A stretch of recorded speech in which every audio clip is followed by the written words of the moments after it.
So this next unit is about land and policies that we implement in order to regulate land use, to conserve and protect land, to protect land for biodiversity and habitat conservation, but also how we use land in cities and communities and the places around us that we use every day.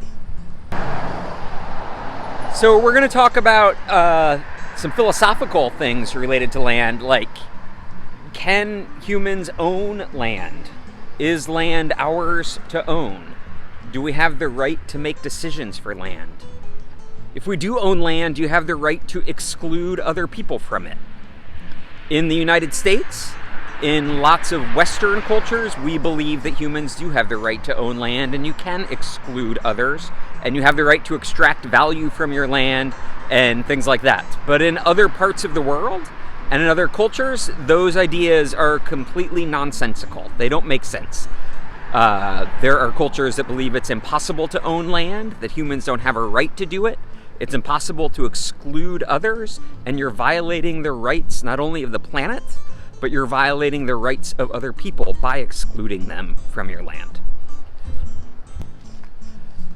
So we'll ask those philosophical questions, and we'll think about how they relate to policy, and especially when we talk about land ownership and the right to exclude others and extract value, we're going to talk a bit more about law and legal arguments and court cases than we have in some previous units.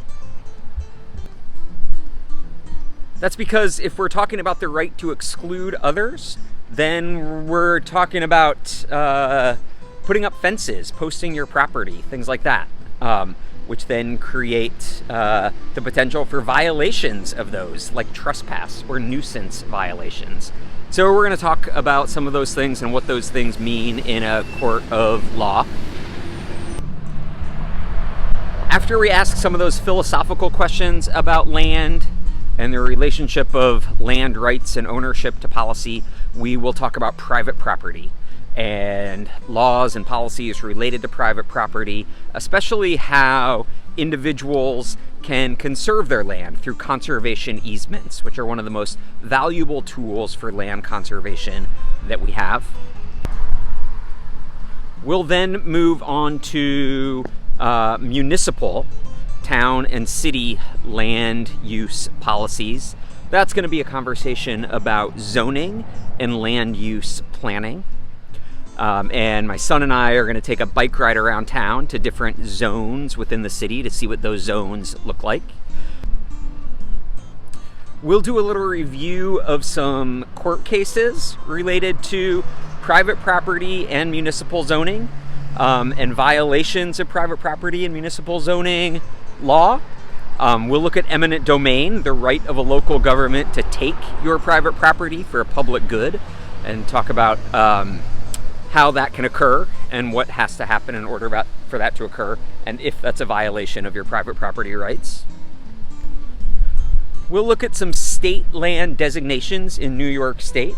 We'll look in a little more detail at the Adirondacks and the Catskills and some other state land use designations, and then we'll dig into federal land use policy and federal lands. We'll look at the National Park Service and the U.S. Forest Service and the Bureau of Land Management and the patterns of federal land ownership on the landscape in the U.S. Some of that seems a little bit theoretical or a little bit abstract. We'll look at maps of that federal land ownership pattern, but it becomes tangible when we think about things like the fires that are raging across the West right now. As you know, most of the western United States seems like it's on fire at the moment, especially California and Oregon, parts of Washington. And the pattern of land ownership at the federal and state level become important in that because it dictates which firefighting agencies are responsible for fighting fires in different locations. Because the U.S. Forest Service has jurisdiction in some areas, and then state parks or state forest services have jurisdiction in others, and the land ownership patterns influence the way those firefighting agencies work together. Some of the complexity of that leads to challenges in fighting fires and those agencies working together.